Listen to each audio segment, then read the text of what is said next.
Hey guys, welcome back to the Hands On channel. Man, oh man, all hell broke loose over the weekend in Israel. I'm sure you've heard by now, unless you've been living in a cave or under a rock, or you're totally off grid and completely disconnected from the news in any way, then you probably know about a lot of this stuff. But I figured it was good for the record that we get this down, because this is unprecedented. That word is going to be used multiple times during as I'm reading you guys these headlines. This is unbelievable what's going on right now. And as I was falling asleep last night, oftentimes that's when I kind of collect my thoughts as I'm going off into dream world, and I started thinking, this is World War III now, without a doubt. I mean, we've got nations dividing up, entire regions dividing up, picking sides, choosing sides, and it's basically the pro-West side versus everybody else. And this doesn't look good, guys, for any of us. But I wanted to mainly focus today. I'm gonna stay out of the Ukraine water, because there's a lot to be talked about there. Maybe we'll discuss that in a future video. But today I want to talk to you about what happened in Israel, and my heart breaks just watching this stuff. It's almost like we're rewatching 9/11, and in fact, the Israeli government, I think it was Netanyahu, said this is our 9/11, and I can understand why they're saying this, because, I mean, guys, the way they came in, Hamas used the land, the sea, and the air to attack Israeli civilians, okay? They're not attacking military institutions or bases or anything like that. They're attacking Israeli civilians, which is just flat out wrong. I mean, we're talking about women, children, elderly people, all kinds of stuff have been basically slain or taken captive by these terrorists. And I'm going to call them what they are. They're terrorists. I heard today Trudeau up in Canada is advising people not to call them terrorists. And it's just unbelievable when you see this wokeism in action on the forefront, right before your eyes, and you can still support that. I just don't understand that. You can still watch MSM News after all this stuff we've talked about. I don't get it. I think a large percentage of the Western civilization has been lost to this Operation Mockingbird BS that we call the mainstream media. So let's get into these headlines. And just first off, I want to say my thoughts and prayers go out to any of the innocent people in Israel and in Palestine, because inevitably the counterattacks by Israel are going to, they're going to hit some innocent people, no doubt about it. There are people that probably don't want to be attacking Israel that live in the so-called Palestine region.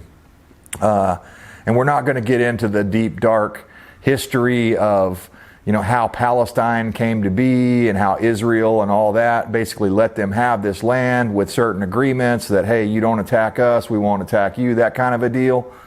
But here's the reality of it. You have a civilized group of people, westernized group of people called the Israelis, trying to live right next door to a group of savages. And once I read through these headlines, I think you'll agree with me. These people are savages.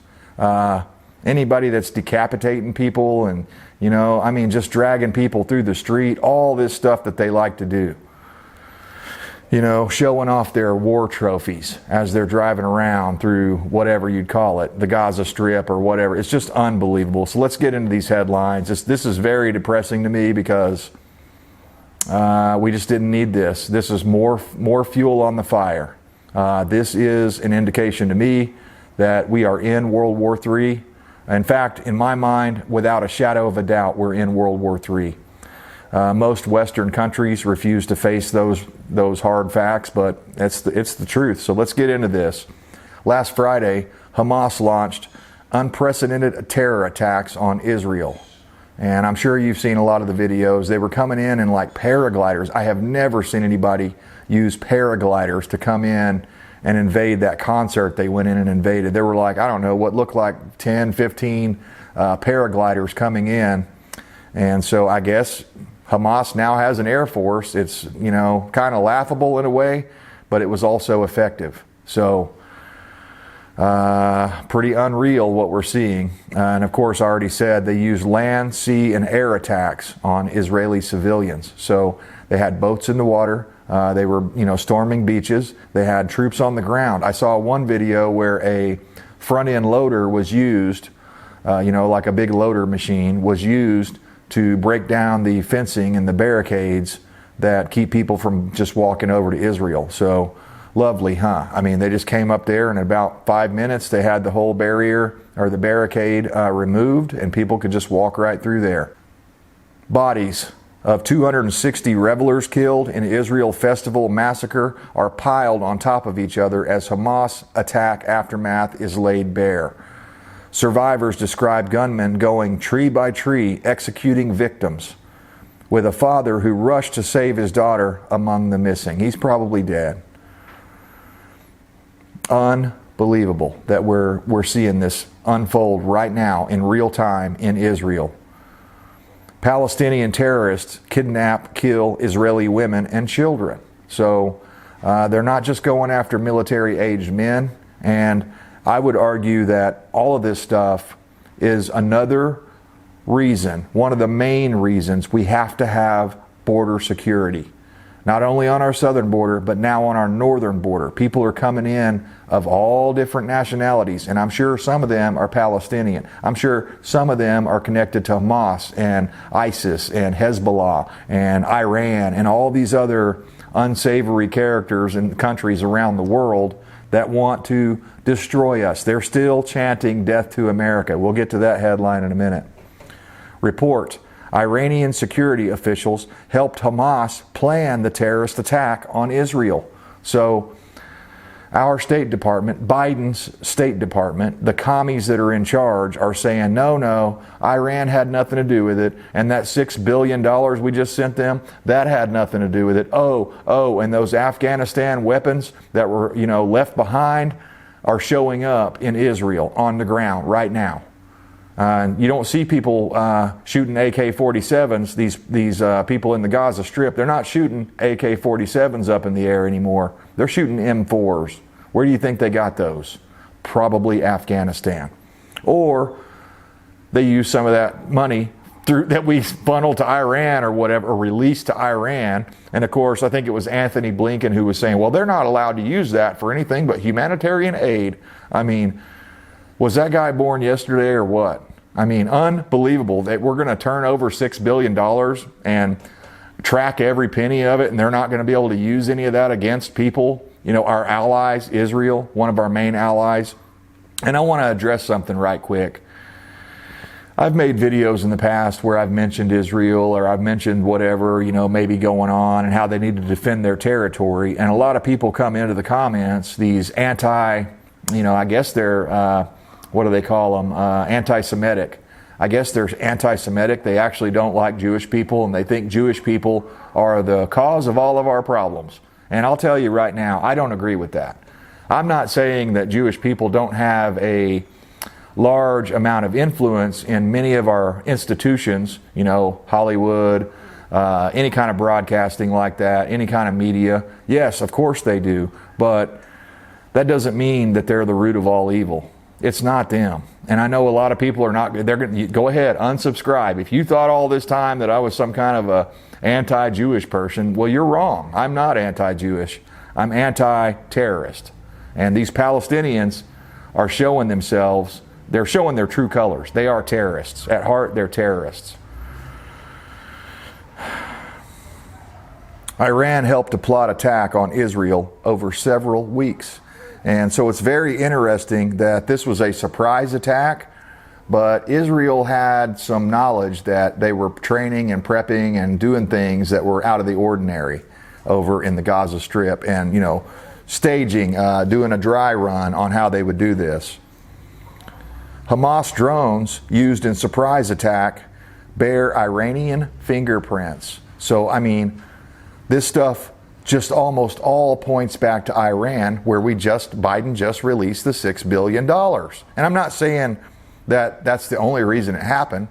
Iran has their own money. They could have been doing this all along before the $6 billion deal came through. but it certainly doesn't help. A world split by Middle East massacre. So we've seen this in the past. After 9/11, the world was divided, and I remember George Bush saying, you're either with us or you're against us, and we're seeing a lot of that same posturing right now. Western nations show support for Israel, obviously, because they're one of our #1 allies, while others desecrate its flag and applaud onslaught in solidarity with Hamas.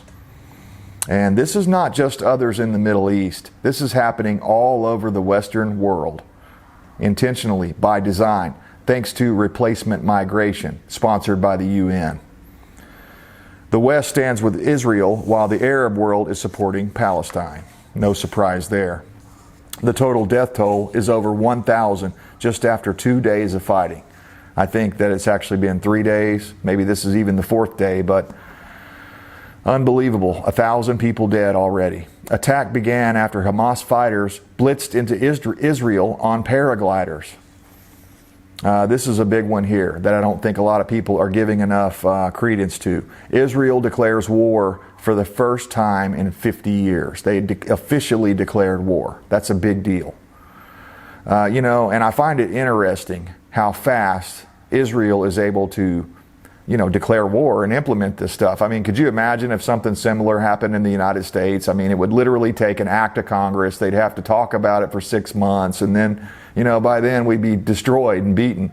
But somehow or another, Israel was able to expedite this thing, and they declared war. And that's a serious escalation in World War III. And yes, it does tie in. I'm not going to make that connection today in this video, but it does tie in to the Russian-Ukraine war. Netanyahu ordered a complete siege of Gaza, and it's coming. They're talking about they're going to turn everything to rubble, and I believe them. They have the firepower to do it.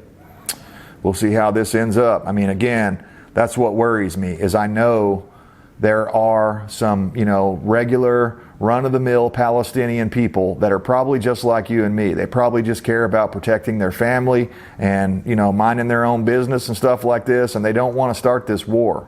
But many of them do want to. I mean, I saw a video clip where these guys were running around in a Toyota truck with 3 or 4 dead bodies in the back of it, probably Israeli bodies. They could be Americans, though. They found like 9 Americans that had been captured and killed. Israel vows to remove Hamas from power. So that'll be interesting to see how that works out. 900 plus dead and 2,500 wounded. And I didn't really mention it, I should have, but they launched like over 5,000 rockets into Israel. And they only killed, what's interesting, my wife and I were talking about that. It's amazing that with that many rockets, they only killed 1,000 people. So that's really interesting. Of course, they wounded like 2,500 others. Hamas threatens to broadcast hostage executions. So these are the lovely people that the left in the United States always supports.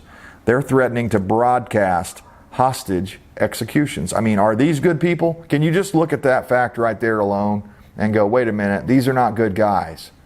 They're torturing people. They're torturing women and children that they captured at that concert. Lots and lots of girls. I saw a whole room full of girls, looked like about 20 or 30 girls that were captured at that concert. Young, attractive, young girls from Israel, probably from America. One of them was from Germany. She's dead, I believe. It's a tragedy, man. This is really bad. It doesn't end well for any of us. Hamas threatens to broadcast. Already read that one. Second front, attack from Lebanon. So I don't know, but I'm hearing reports that the Lebanese are getting involved in this as well. Of course, there have been some proclamations or declarations made by neighboring states like Egypt. They basically say that if Israel does what they're planning to do and they level Gaza, that they're going to declare war on Israel. So, I mean, again, this thing has no place to go but up. And it's going to get worse and worse and worse and worse. This is just the beginning of it. Wars and rumors of wars. I'm constantly reminded of that Bible verse. Go read it. Hamas terrorists steal victims' phones to torment families. and they post pictures of the dead bodies and videos of the dead bodies online. I mean, so lovely, huh? These people are really good. These are the people that are on the side of right, huh? No, they're not. They're evil. When you hear about that sort of stuff, it's one thing to go to war with somebody and defend yourself or defend your country or even be on the offensive in the name of, you know, being at war, right? You're a military person, you're ordered to go do this thing, you're at war. It's a whole nother thing to torture, capture, you know, torment these people's families. That's a whole nother level. That's where it gets into the terrorist activity. That's why I firmly label them terrorists. White House won't commit to freezing billions in prisoner swap funds if Iran was directly involved in attacks on Israel. So they are saying that they're not involved. The White House is saying, oh no, Iran wasn't involved. We have nothing showing us that Iran was involved. But even if we do find out they were directly involved, we're not going to pull the funds. That's who is in power right now. That's who is in charge. Someone who is, I mean, just anti-American to the core. It's the best way I can describe Biden and his whole administration. Obviously run by people like George Soros, the puppet master, Barack Obama, who said he would gladly run a third term. If he had a puppet, he'd run it from the basement. He'd run this puppet from the basement. And that's exactly what he's doing. Report: U.S. weapons from Afghanistan ended up with Palestinian groups operating in the Gaza Strip. So, wow, what do you know? A lot of people said that. Hey, if we leave these weapons behind, these billions and billions and billions of dollars worth of equipment, high-tech military equipment, and, you know, in the past, there have been times in like World War II and stuff where we had to leave things behind because it wasn't advantageous. It wasn't, you know, economical for us to transport these things back to the States. So what did we do? We dropped grenades down the barrels of these things. We put C4 inside of them and we exploded them so that when we left, there was nothing that these people could, you know, the enemies of freedom and liberty wouldn't have the ability to take these things away from us. And here's the other thing. Are you telling me, I mean, I can understand like some of the bigger stuff, like even the helicopters and the tanks and stuff like that. That's very expensive to get that stuff out of there. But you telling me they couldn't come up with, you know, 5,000 extra crates and we couldn't have put all those M4s and those, you know, those saws and those other fully automatic, you know, heavy machine guns in a box and shipped them back or shipped them over to one of our allies like Israel? We could have done that, but we didn't. We chose to leave it there. Biden chose to leave it there. And of course, he left a trail of American blood and Afghani blood that were, those people, a lot of those people, you know, felt betrayed. And they were betrayed by the United States, by the Biden regime, because a lot of these people were interpreters and had been promised that, hey, you know, if you help us out and interpret this stuff, we'll give you, you know, we'll give you amnesty and you can move to the U.S. and stuff like that. Now, some of that has taken place, but a lot of those people, when everything went down, somehow or another, the bad guys over there in Afghanistan found out who they were, and they went and killed a whole lot of them. So, isn't that lovely? The United States promised you the moon, and when you come to collect, they're like, oh, well, no, sorry, we're out of here. We're leaving you standing here cold with, you know, a gun to your head. So, next headline, ex-Trump National Security Advisor says that Biden's ransom to Iran incentivized Hamas to take American hostages. And I mean, I can see that. I can see that argument. You know, if you're giving all this money to Iran, it empowers them. It emboldens them. It makes them do things they might not have normally done. Now, in my opinion, this is 100% orchestrated by Iran. I don't believe Hamas has the capability to, even with the paragliders and, you know, the land, sea, the coordinated attack that went on, land, sea, and air, and the way that they carried this attack out, it had to have been planned by somebody more advanced, more, you know, more knowledgeable about military operations and stuff like that. That's why I think it was Iran. So listen to this. Death to Israel, death to America. Iran throws street party to celebrate Palestinian terror spree. Isn't that lovely? They're throwing parties, man. They love this. They love seeing people beheaded. They love seeing women captured and raped and killed. I heard one story. It's not here on my headlines, but there was some town, I can't pronounce the name, but once these Palestinian Hamas people captured it, they went door to door raping women, probably, and children as well.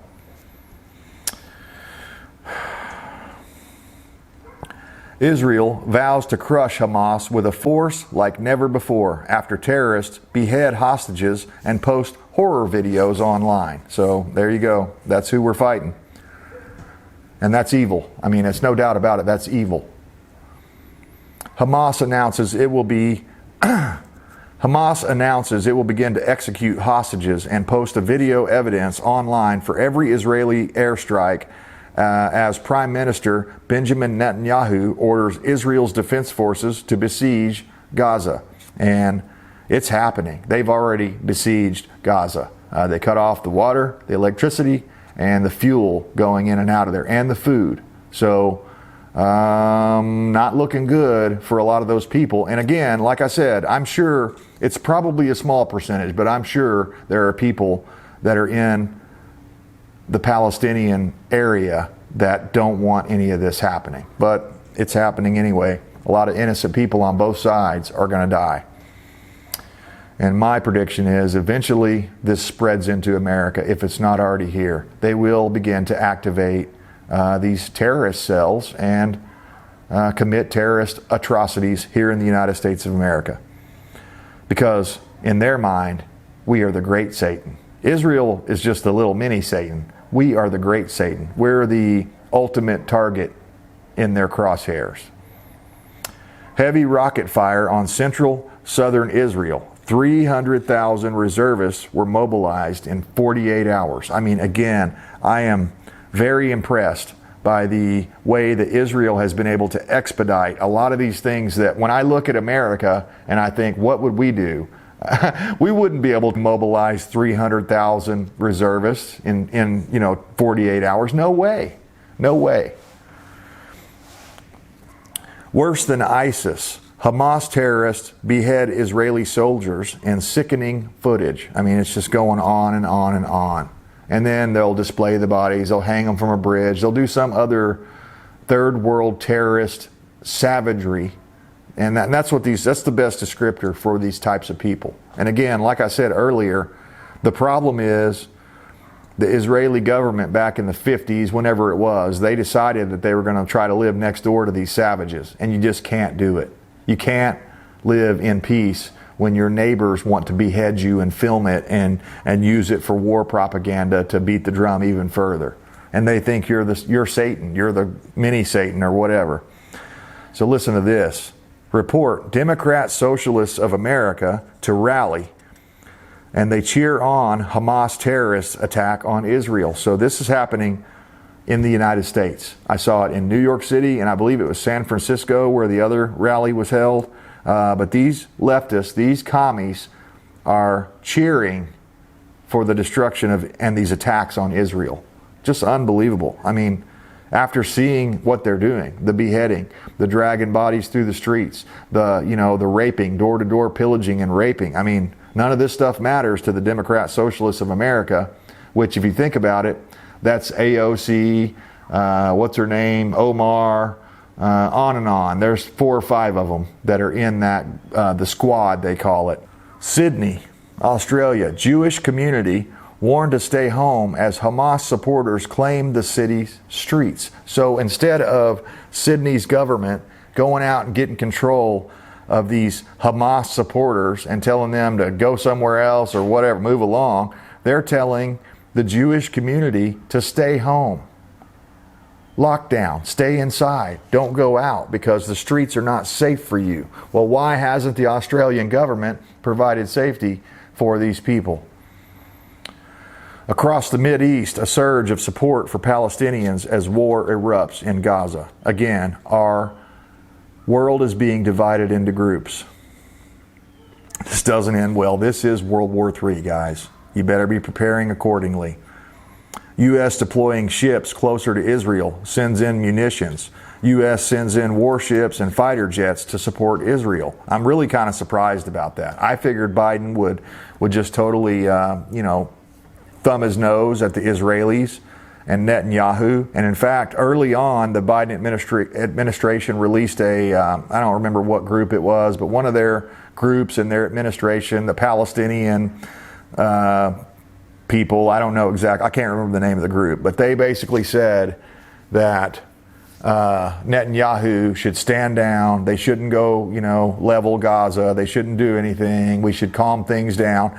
And I get it. You want to try to calm a situation down. But after your cities have been attacked like this, you have to retaliate. There's no other.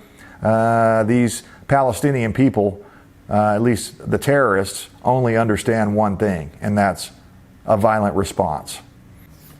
So listen to this next headline. This tells you about Operation Mockingbird, everything you need to know. MSNBC. So they say Israel caused the attacks on it and made people vote for Hamas. Oh, isn't that interesting? So it's all Israel's fault, according to MSNBC. The Biden administration is urging all sides to avoid violence and retaliatory attacks. Shows they don't back Israel. The Biden regime does not back Israel, at least not like previous presidents have. Even Barack Obama wouldn't sink this low. The Biden administration is adamant that its $6 billion hostage deal had no connection to Hamas attacks. Critics are not so sure, and I'm one of those critics. So guys, all hell is breaking loose. And let me tell you what that's going to mean here in the United States of America. Get ready for the highest fuel prices you've ever seen in your life, especially if Israel and Iran go to war. I mean, we're talking about, my guess is in the central United States, we could see, $6, $8 a gallon. And places like the West Coast, you could see $10, $12 a gallon. Easy. Our fuel is about to skyrocket. And the problem is Biden has already used up all of our strategic oil reserves to make his anti-American energy policies look better. See, he's got an election coming up. Well, maybe. He's got this election coming up. So none of this helps him get reelected.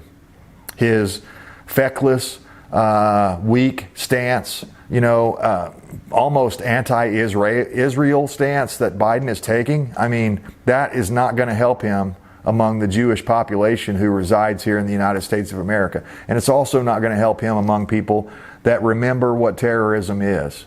They were alive during 9/11. They've seen this stuff. They've seen not only 9/11, it's all the other stuff that, I'm always reminded of the first time I ever saw how horrible people could be. It was a reporter that I believe was in Afghanistan, if I'm not mistaken. I think it was Afghanistan. Might have been Iran even, but I don't know. I'm not 100% sure, but the guy's name was Daniel Pearl.